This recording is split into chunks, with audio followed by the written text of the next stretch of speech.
everyone, welcome back to my channel Pharmacypedia. This is Dr. Shikha Chauhan, and in this session we are going to learn and discuss about the different abbreviations and the definitions of pharmacovigilance. This topic has been taken from the Unit 1 of Pharmacovigilance B.Pharm final year. So in this session we will be discussing in detail about what are the basic terminologies which are used in pharmacovigilance. So if you have still not subscribed to my channel Pharmacypedia, please do like, share and subscribe to Pharmacypedia for getting further updates and important content related to pharmacy.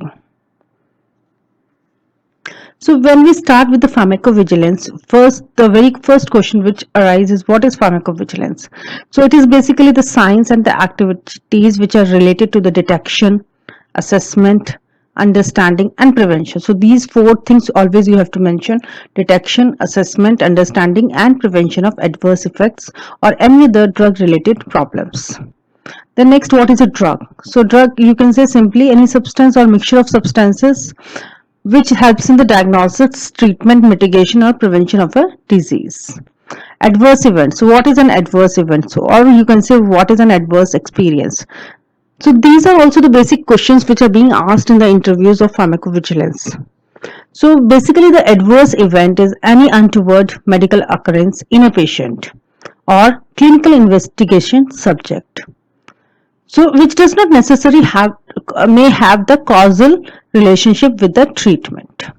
So you can say simply AE any unfavorable or unintended sign, including laboratory findings, symptoms or disease temporarily associated with the use of any sort of the medicinal product.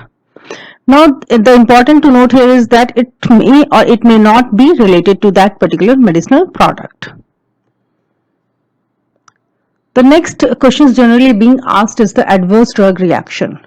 So what is this adverse drug reaction? ADR is basically any sort of the noxious or unintended and which occurs at doses normally used in the man for the prophylaxis, diagnosis or therapy of the disease. So any response to untoward response from the drug which occurs normally in the same dose which is normally being provided to the patients.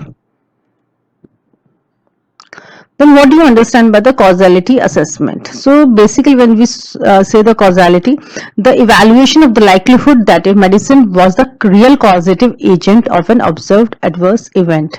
Causality assessment is usually made according to the established algorithms.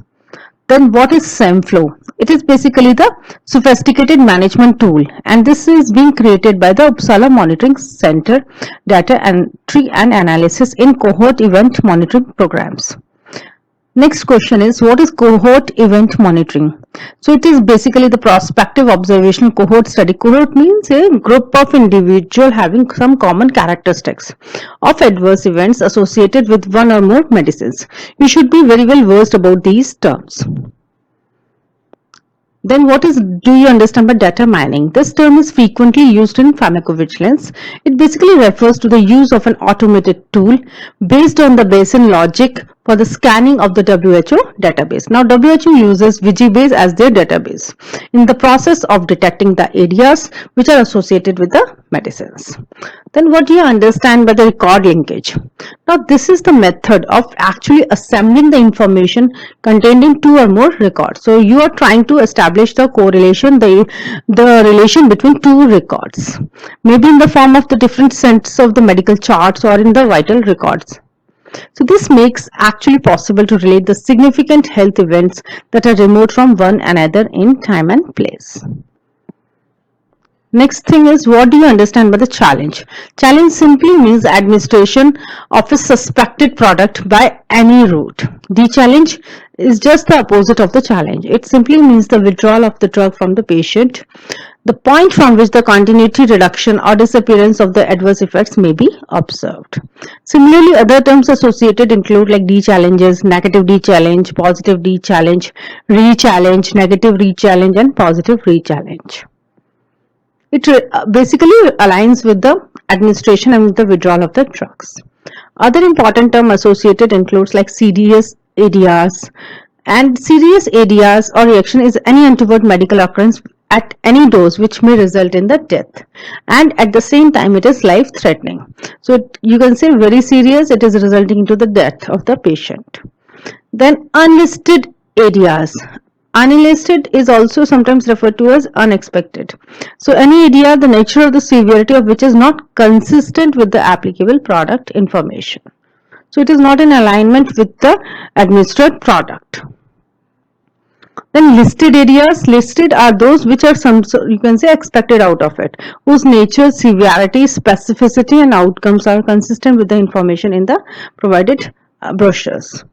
Then National Pharmacovigilance Center. So each and every government has nowadays the pharmacovigilance centers situated into their respective cities. So single government recognized center within a country with the clinical and the scientific expertise to collect, collate, analyze and give advice on all the information related to drug safety. So in India, the Pharmacovigilance Center is located at IPC. So these are major terms which are generally also being used and asked in the interviews, as well as it is also includes a part in Unit 1 of the Pharmacovigilance Selective Subject in B.Pharm final year. Thank you so much for watching the video. Please do like, share and subscribe to Pharmacy PDF for getting further updates and important content related to pharmacy. Thank you. Stay happy, stay tuned.